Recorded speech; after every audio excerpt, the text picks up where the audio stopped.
Hola, ¿qué tal? Muy buenas noches, un placer estar contigo detrás de estos micrófonos. Soy el doctor Gilberto Martínez y te doy la más cordial bienvenida a Zona G. Recuerda, estamos transmitiendo desde el 91.5 de FM aquí en Zona 3 y como todas las noches en punto de las 9 tenemos un interesante tema para dialogar, reflexionar, aprender de nuestra sexualidad, con el objetivo pues de conocernos más y de mejorar nuestras relaciones interpersonales y sobre todo disfrutar nuestros potenciales que están dentro de nuestro erotismo. Muchas veces estos potenciales quedan atrapados en toda una serie de expectativas sociales que no logramos nosotros pues identificar como externos a nosotros y por lo tanto no los atendemos y no los podemos disfrutar. El día de hoy va a ser un tema muy especial, un tema importante para hablar de la equidad de género y la sexualidad. Y bueno, como todas las noches, agradezco al equipo que hace posible este programa, a Laura Mora en la producción y a Ignacio Valdivia en los controles técnicos. Yo soy el doctor Gilberto Martínez y también quiero agradecer su presencia aquí en el programa a Gabriel Sierra. Él es psicólogo de práctica psicoanalítica que nos viene a platicar sobre este tema. Gabriel, muy buenas noches, ¿cómo estás? Bien, bien, doctor, gracias. Nuevamente aquí y contento de estar compartiendo con la gente que es muy necesario que podamos compartir y aparte compartir, crecer como personas y en la sociedad. Es un tema que creo que es controversial, pero a la vez creo que es muy rico y le podemos sacar muchísimas cosas que nos pueden servir al día a día. Y la praxis es muy importante, ¿no? En el día a día. Acabas de decir algo fundamental que yo quisiera que fuera como el eje de nuestro planteamiento el día de hoy, la noche de hoy, que es precisamente el cómo podemos nosotros crecer como personas y no solamente estar sujetos a lo que una sociedad nos dice que debemos de ser y hacer los hombres y por otro tanto toda una serie de mandatos, de prohibiciones, de expectativas para las mujeres. Si te parece, Gabriel, pues me gustaría preguntarte, ¿qué es la equidad de género? Fíjese, doctor, que estuve pensando mucho en el tema, porque creo que es un tema que hasta el día de hoy ha sido, como lo mencionaba, ya muy controversial.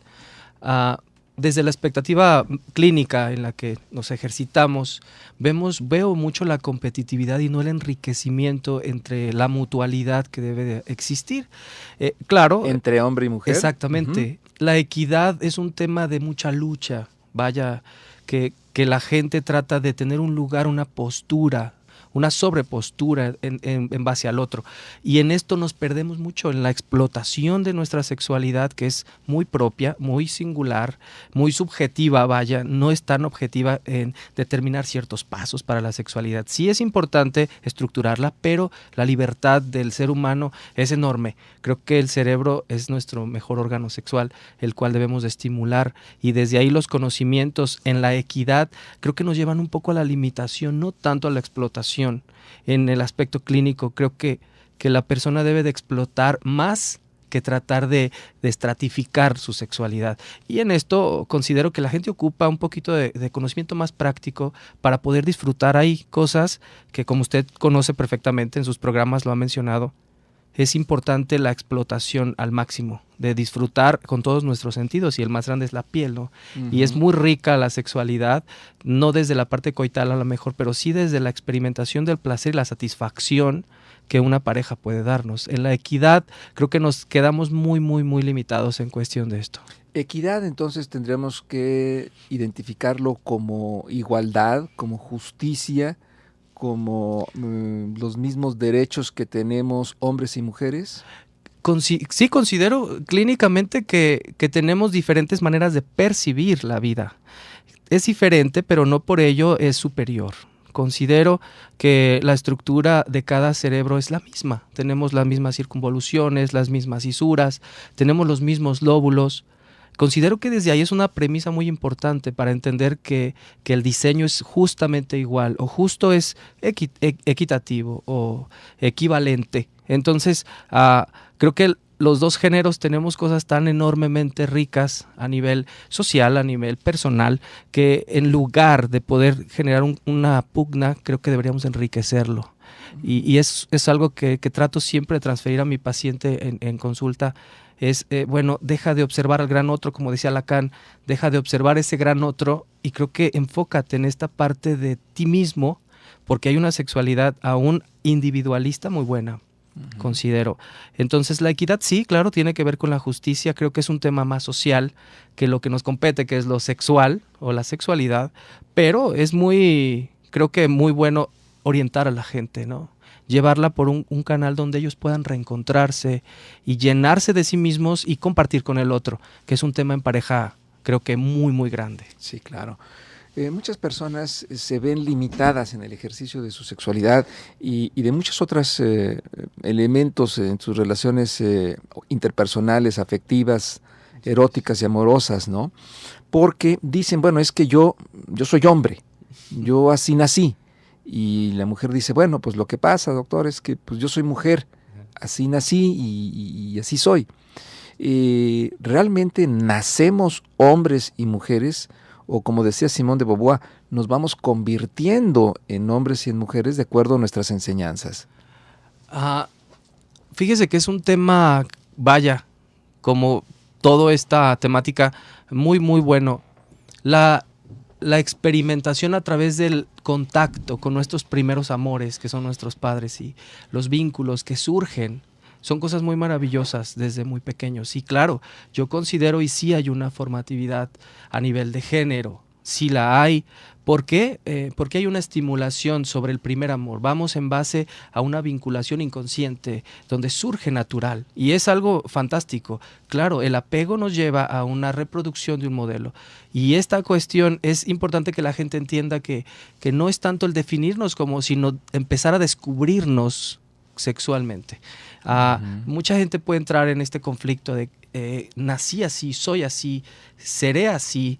Pero más que las respuestas externas, creo que la respuesta interna es muy importante. Más allá que el encuadre social, la estructura que te marca y que te define y que te debe de determinar, es la autosatisfacción la que creo que te va a guiar mejor, más allá que una estructura. Serían preguntas aventuradas, serían preguntas fuertes socialmente hablando, pero considero que la mejor respuesta tiene que venir desde el ámbito individual, desde donde haya un descubrimiento en torno a tu vínculo primario, en torno a tu ejercicio social. Siento es subjetivo, tanto más que objetivo, para poder determinarlo. Creo que cada persona tiene una libertad de elección y creo que cada persona puede estructurar su propia vida, no solo en lo sexual, sino en todos los rangos. Sí, me encuentro yo a veces frente a estos temas relacionados con la sexualidad y creo que nos viene corto el tema. Tendremos que decir frente a las sexualidades, ¿no? Las sexualidades que tenemos como hombres, variadas, diferentes, similares en algunos aspectos debido a nuestra cultura, pero individualmente hablando con rasgos totalmente distintos. Y también las sexualidades que pueden encontrar o que podemos ver dentro de la gran diversidad y manifestación de sus características en las mujeres, ¿no? Entonces creo que más que hablar de sexualidad, pues tenemos que hablar de sexualidades, ¿no? Qué importante es eso que menciona. Creo que los constructos se han hecho muy compactos y, como reiteraba al principio, nos hemos limitado mucho en cuestión de solo una enseñanza cultural. Cuando salimos de un país nos encontramos justo con esto, con otros factores que no manejamos. No manejamos, nos chocamos culturalmente, psicológicamente y sufrimos, ¿no? Un cierto dolor de parto para nacer otro conocimiento nuevo. Por eso es que reiteramos, el crecimiento es importantísimo a nivel sexual, a nivel pareja, a nivel autónomo. En mi consulta trato de generar que la persona tenga su autonomía como una prioridad, ya que la responsabilidad va a latir muy fuerte antes que la culpa, que el depósito hacia las demás personas.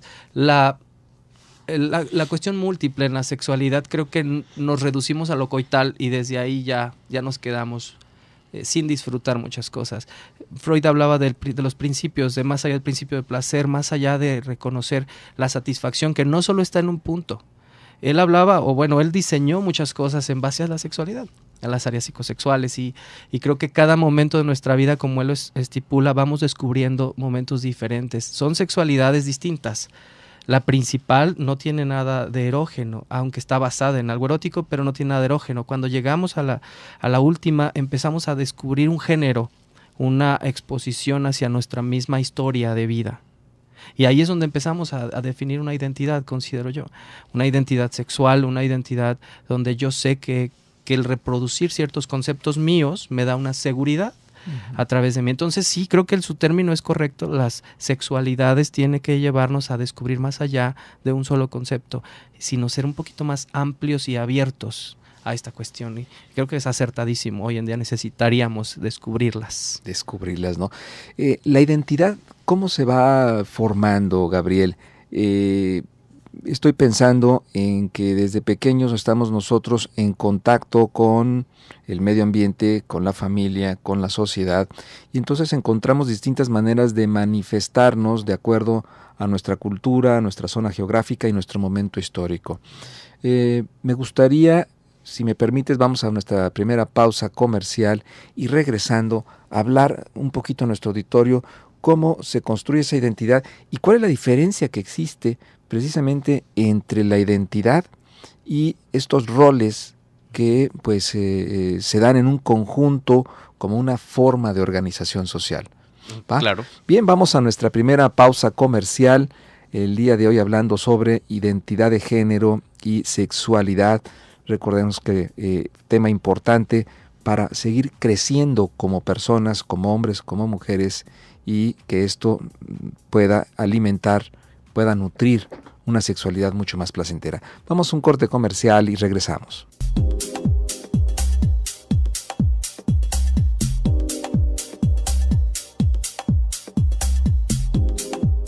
Bien, seguimos aquí en Zona G. Estamos platicando con Gabriel Sierra, psicólogo, que, la importancia que tiene que ver esta identidad de género, o esta equidad de género, ¿no?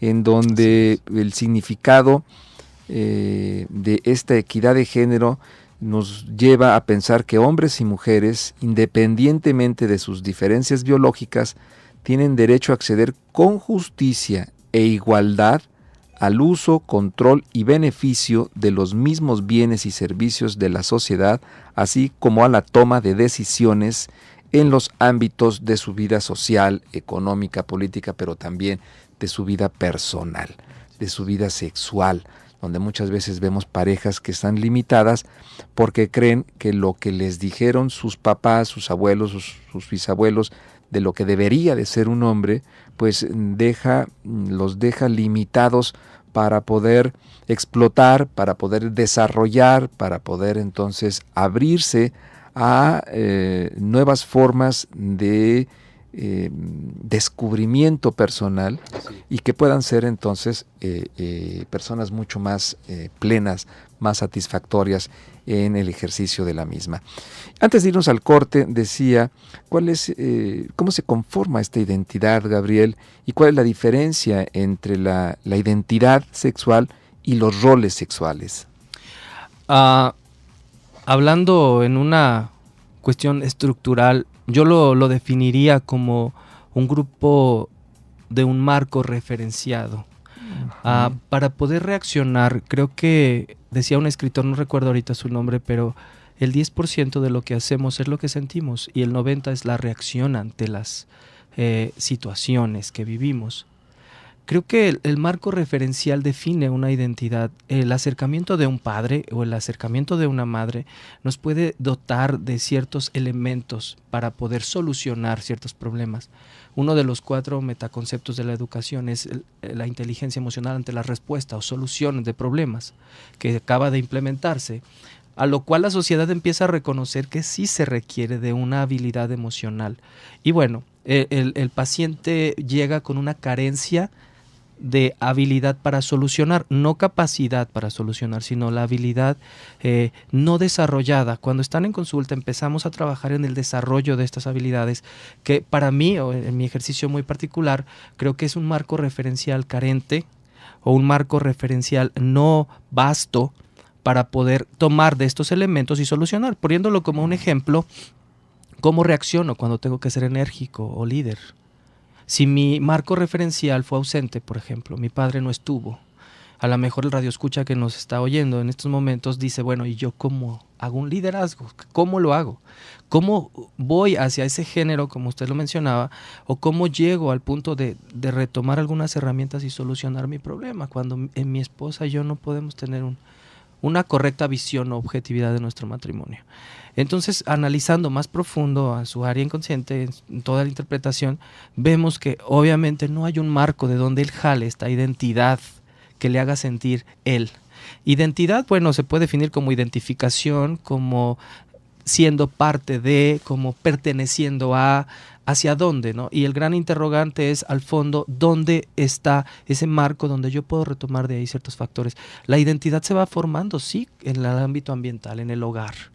En el momento donde un padre nos transfiere esa reacción gesticular, donde yo le digo, oye papá, quiero hablar contigo, y hace un gesto rígido, entonces hay una alimentación educativa en mi cabeza donde yo empiezo a definir qué debo de hacer cuando alguien quiere hablar conmigo, la cuestión emocional, ¿no? Uh-huh. Bueno, desde mi punto muy, muy particular lo definiría así, como la formación viene de una estructura vasta. Por eso los padres cuando llegan a consulta les digo, capacítense, ábranse, necesito que desarrollen más habilidades, su hijo necesita más elementos, no basta con haz lo que te digo y no hagas lo que yo te digo. Creo que es muy limitado, necesitamos abrir más ese aspecto. ¿Cómo se va formando? Bueno, considero esta es la respuesta que podría darle desde mi campo de ensayo y práctica, que bueno, es limitado, pero vaya, voy descubriendo partes importantes desde la teoría ya estipulada. Uh-huh. Y es precisamente es un terreno de reflexión, de análisis y de reconocimiento personal para entonces poder ir llenando aquellas áreas que no tuvimos la oportunidad de construir en nuestras etapas iniciales de la vida, infantiles, en la relación con nuestros padres y con nuestras personas que nos cuidaron. Y bueno, esto es un campo muy, muy, muy rico, muy interesante para poder salir adelante y enfrentar nuestros problemas de manera diferente. Pero ¿qué pasa con aquellas personas que se quedan atoradas en el rol? ¿No? Por ejemplo, el rol del hombre del proveedor, el rol de la persona que todo lo sabe, el rol en el que inclusive el hombre dentro de la sexualidad se autoobserva como el que debe de saber, el que debe de hacer, el que debe de demostrar que X o Y o Z respecto a su sexualidad, y esto pues nos lleva a una limitante para que puedan vivir una sexualidad mucho más a gusto, tranquila. Que aprendan. Y con esa apertura para aprender también el hombre, en este caso, de la mujer y la mujer del hombre. ¿Qué pasa con esas personas que se quedan atoradas en el rol social?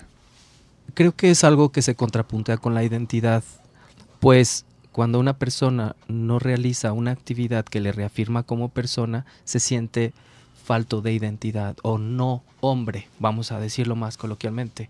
No se siente hombre cuando no sabe en la sexualidad y reprime esta parte y guarda silencio y posterior al acto no habla.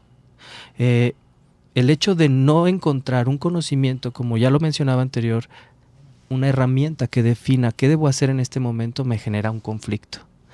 Estos clichés sociales de que el hombre debe ser proveedor creo que tienen una trascendencia, claro, tienen un reforzamiento en el hogar, una imagen donde capacita al siguiente pequeño, donde él tiene que ver cómo debe un hombre proteger. Desde nuestra estructura física definimos, o como fuimos diseñados, un poco más grandes, un poco más fuertes, con un rol determinado de proteger, con un rol determinado de que la mujer es la débil, que no debe de salir. Todas estas nomenclaturas, por así decirlo, a veces se sobrellevan a un punto de pugna, donde hablábamos al inicio de la equidad, de quién es mejor y quién es peor. no existe, no debe de existir psicológicamente este concepto, debe de existir una complementación y un enriquecimiento. ¿Qué pasa cuando te casas con el rol de que tú debes de proveer y de pronto no puedes y de pronto tu esposa es la que está proveyendo? Creo que hay un choque fuertísimo. Sí, cómo no. A nivel psicológico, mental, corporal, la gente puede llegar a sentir problemas estomacales por la tensión que se maneja. Y creo que la educación juega un papel aquí súper importante. Y estos programas que usted muy buenamente hace, creo que nos deben de llevar a entender qué debo hacer cuando no sé qué hacer. Vaya la redundancia del término. Creo que los roles están definidos en una función social, doctor, más que en una potentabilidad del género. Más que ser más fuerte, creo que nos ayuda a funcionar mejor. Puede ser diferente, siempre y cuando la pareja llegue a un acuerdo, puede ser diferente y funcionamos muy bien. Más que buscar la fuerza y el poder sobre el otro en esta parte narcisista, debemos de buscar la funcionalidad y la objetividad como pareja. Hay momentos, claro, que el hombre va a ocupar llorar. Y es su sexualidad, doctor. ¿Cómo le hace entonces? ¿Cómo puedo yo definir que tengo que llorar si soy el fuerte? Con el psicólogo llegan a llorar. Así es. Y muchas veces lo hemos encontrado en consulta cuando personas nos dicen, discúlpeme doctor, y empiezan a llorar, ¿no? Sí. Como si el llorar, el mostrar esos sentimientos, esa tristeza, esa angustia, esa debilidad, que es parte también de lo que el momento le está ocasionando a un hombre o a una mujer, pues han aprendido a verlo como algo negativo. Vamos a nuestra siguiente pausa comercial. Seguimos platicando con Gabriel Sierra, psicólogo, psicoanalista sobre la equidad de género. Vamos a un corte y regresamos. Bien, seguimos aquí transmitiendo desde el 91.5 de FM. Gracias por permanecer en la sintonía. Hoy pues hablando de un tema muy reflexivo, que pudiéramos decir de otra manera cómo aprendimos a ser hombres y cómo aprendimos a ser mujeres. Y esto también nos lleva a observar cómo están siendo nuestras relaciones interpersonales. Son relaciones que están trayendo, por un lado, gozo, satisfacción, vida. Doy vida a través de mi relación con mi pareja. Me da vida mi relación con mi pareja. ¿Qué es lo que está pasando? ¿Qué es lo que está sucediendo? Que no llegamos a ese punto de máximo objetivo, que es precisamente ser felices.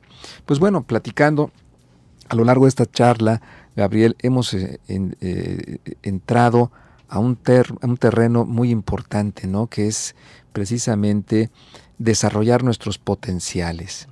Tradicionalmente, se le ha quitado a la mujer este potencial de crecimiento, ¿no? Y ahora aparece en nuestro medio una palabra muy interesante que no solamente es para la mujer, sino también para el hombre en su definición mucho más cuidada y mucho más exacta, que es el empoderamiento. Uh-huh. ¿Qué significa en estos tiempos el empoderamiento en la mujer? Ya que pues tradicionalmente nuestra cultura occidental, ¿no?, que proviene de muchas enseñanzas de la Europa occidental antigua, pues se le ha dado a la mujer este concepto de sexo débil y al hombre de sexo fuerte. Y ahora estamos frente a este terreno donde hablamos del empoderamiento femenino. Como una restitución, como una reinstalación. Bien menciona estas partes de sexo débil, sexo fuerte, como algo fuertemente discriminatorio a nivel social. Creo que, como mencionaba al inicio, se ha dado más en un término de pugna y de conflicto que en una cuestión de potencial. Potencializar nuestros elementos sexuales, potencializar nuestras relaciones y no subyugar mental, física, económica, socialmente a otro ser. Creo que somos, como decía Freud en el Tánatos, somos algo bélicos. El ser humano tiene esa tendencia. Creo que desde ahí definir como que llega a una etiqueta.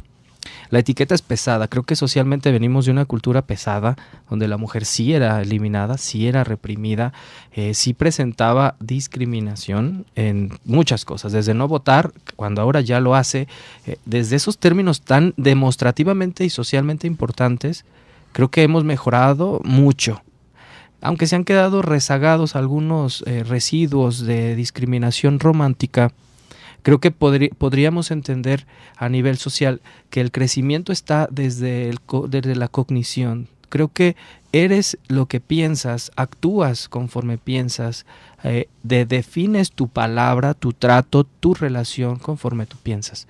Y creo que viendo desde esta premisa clínica podríamos modificar a nivel de asistir a una terapia, porque más allá de tratar de encontrar un concepto entre donde no lo hay, definitivamente tenemos géneros y familias que nos han definido y nos han dado solo cierto monto de conocimientos, y requerimos de ir a buscar más allá, dejar estos términos de pugna de quién es el más fuerte o quién se empodera del otro, y tratar de buscar cómo potencializamos los dos hacia un solo punto.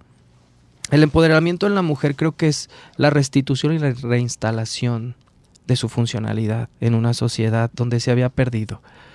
Pero fíjese que he notado en parte de mi ejercicio una pérdida importante de la identidad de la misma mujer. He tenido en consulta mujeres muy poderosas donde de pronto regresan al mismo punto y olvidan un poco su sexualidad por estar en el empoderamiento y darle tanto ahínco a ese tema. Olvidan un poco su sexualidad. Creo que rebasan ciertas edades biológicas. Como usted ya sabe, hay ciertos riesgos ya para el embarazo, etcétera, en lo cual ellas mencionan una histeria rara por no querer irse de ese momento, no querer perder esa sexualidad olvidada en su momento por su empoderamiento, que creo que a veces ciega un poquito esa parte en la área femenina y no las permite manejarlo de una mejor manera. Y creo que tenemos que trabajar esa parte, no es nada fuera de lo común. Creo que todos, como los hombres y las mujeres, necesitamos áreas de mejora todo el tiempo. Lo más constante es el cambio. Por lo tanto, no podemos determinar una estructura en un tiempo determinado. Necesitamos estar en constante actualización. No podemos enfocarnos solo al punto porque perdemos otros de vista. Entonces necesitamos complementar, considero, en este empoderamiento de la mujer, todas las partes de nosotros mismos o ellas mismas. No podemos olvidar nuestra formología, nuestra parte de estructura, no podemos negarlo. Decía Freud, la negación es un sistema de defensa importante, donde la persona niega algo, inconsciente, pero lo niega, y de pronto surge, y cuando surge entramos en crisis, y vamos al doctor y decimos, oiga, es que ¿cómo le voy a hacer? Me quiero embarazar, no sé, pero mi tiempo no me lo permite, pero mi vida no me lo permite. Entonces, bueno, ya rebasamos un poquito, creo que esta parte del empoderamiento, atropellando un poquito nuestra propia sexualidad. Es justo lo que usted mencionaba, las diferentes sexualidades, ¿no? Alcanzamos la autorrealización, como decía Maslow, pero atropellamos nuestra sexualidad en otra área. Entonces sería importante transmitirle al área femenina que gracias a Dios está empoderándose y está llegando a reinstalarse, creo. No está rebasando, no debe rebasar, creo que debemos reinstalar ciertas áreas que no estaban. A mi punto de vista. Y definitivamente, ¿no? Como tú lo mencionas, lo único que no cambia es el cambio, ¿no? Estamos en una permanente evolución, en un equilibrio, desequilibrio y nuevo equilibrio. Entonces es importante recalcar y tener esta visión más amplia de lo que somos como personas, como seres humanos, en el sentido de cada persona tendrá también sus momentos muy particulares, sus objetivos y también sus elecciones y sus decisiones, ¿no? ¿Cuántas veces hemos oído hablar que gente de alguna forma pues lanza como estos títulos de sapiencia a través de una toma de poder inconmensurable, y dice que el mejor o el máximo placer que se pueda tener para una mujer es ser mamá, ¿no? Cuando la mujer, a lo mejor en ese momento, pues su máximo placer a lo mejor está en acabar una carrera, tener una maestría, tener un doctorado, tener un puesto político, tener una medalla deportiva, etcétera, y que ahí cambia entonces la situación. ya no estamos hablando de que todas las mujeres piensan,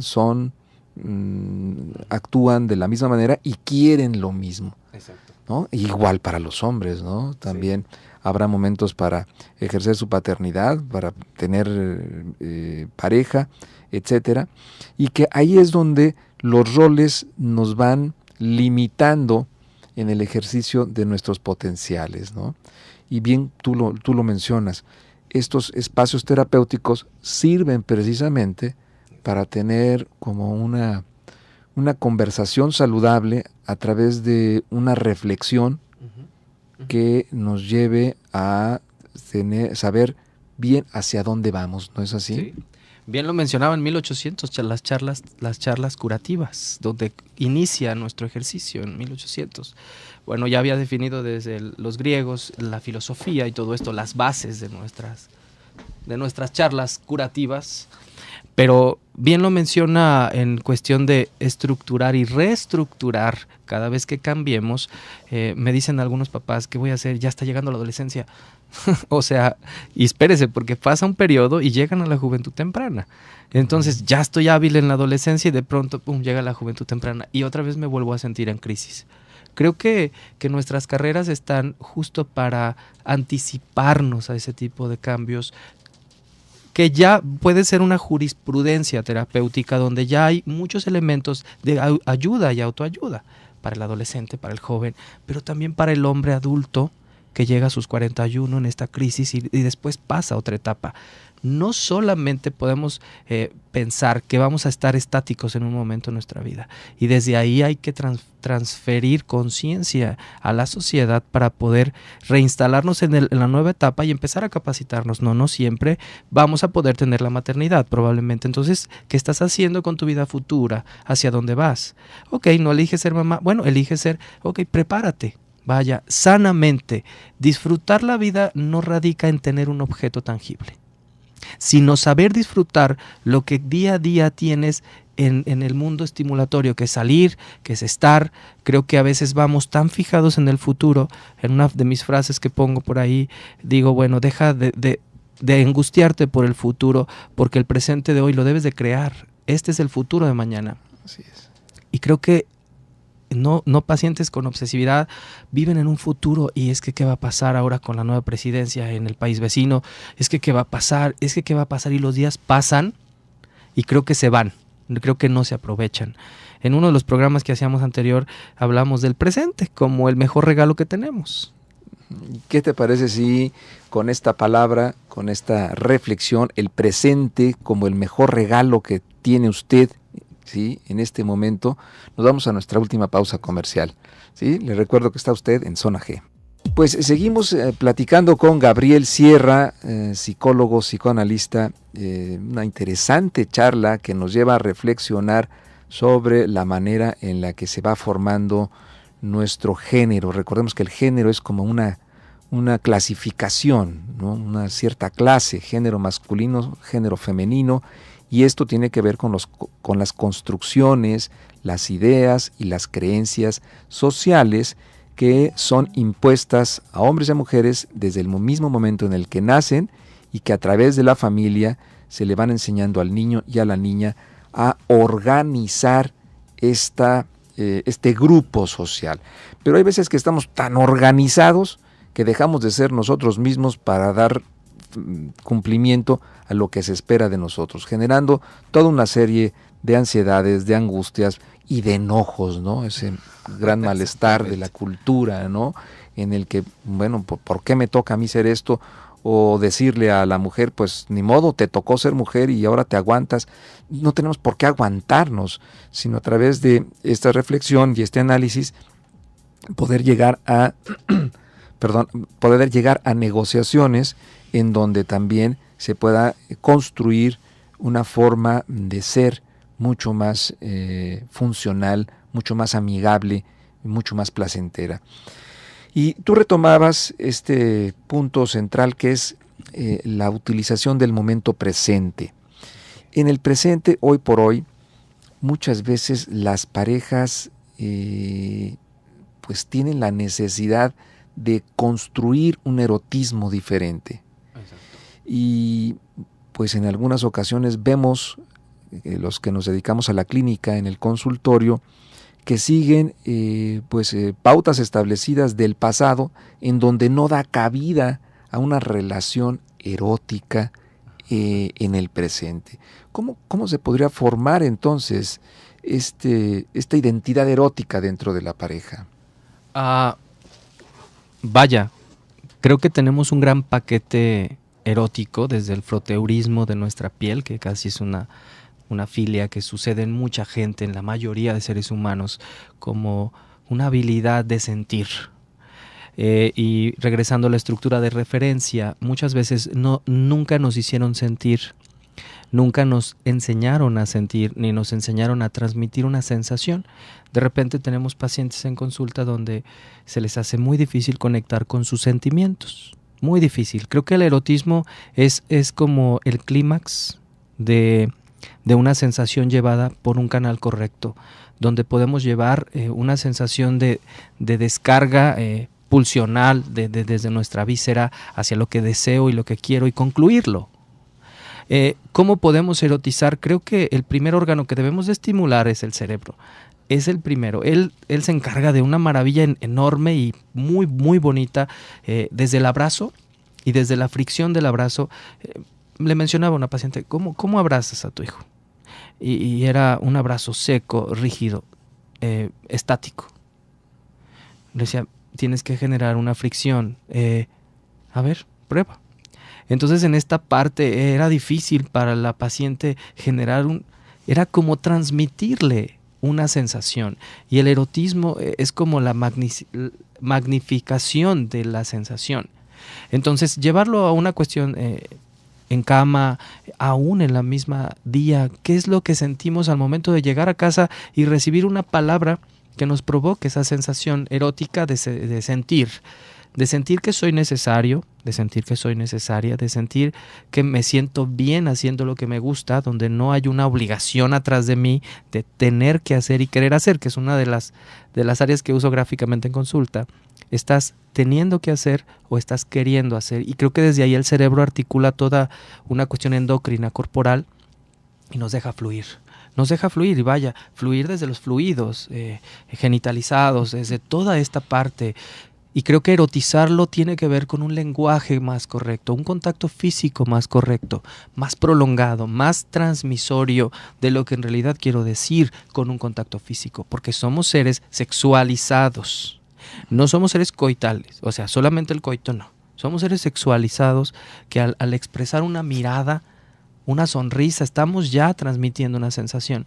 Y creo que erotizar una relación, mi padre es consejero y él decía, hay que trabajar toda esta parte para poder llegar a una sexualidad final en el día y concluirla. No es iniciarla, señor y señora.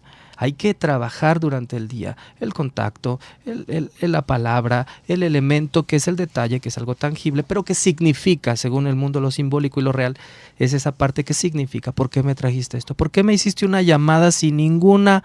Oye, ya hiciste esto, mujer. A ver, esa es la parte transmisoria. ¿Qué estás diciendo? ¿Que me ocupas para que yo realice una actividad? Creo que desde ahí no estamos trabajando la erotización en todo su concepto.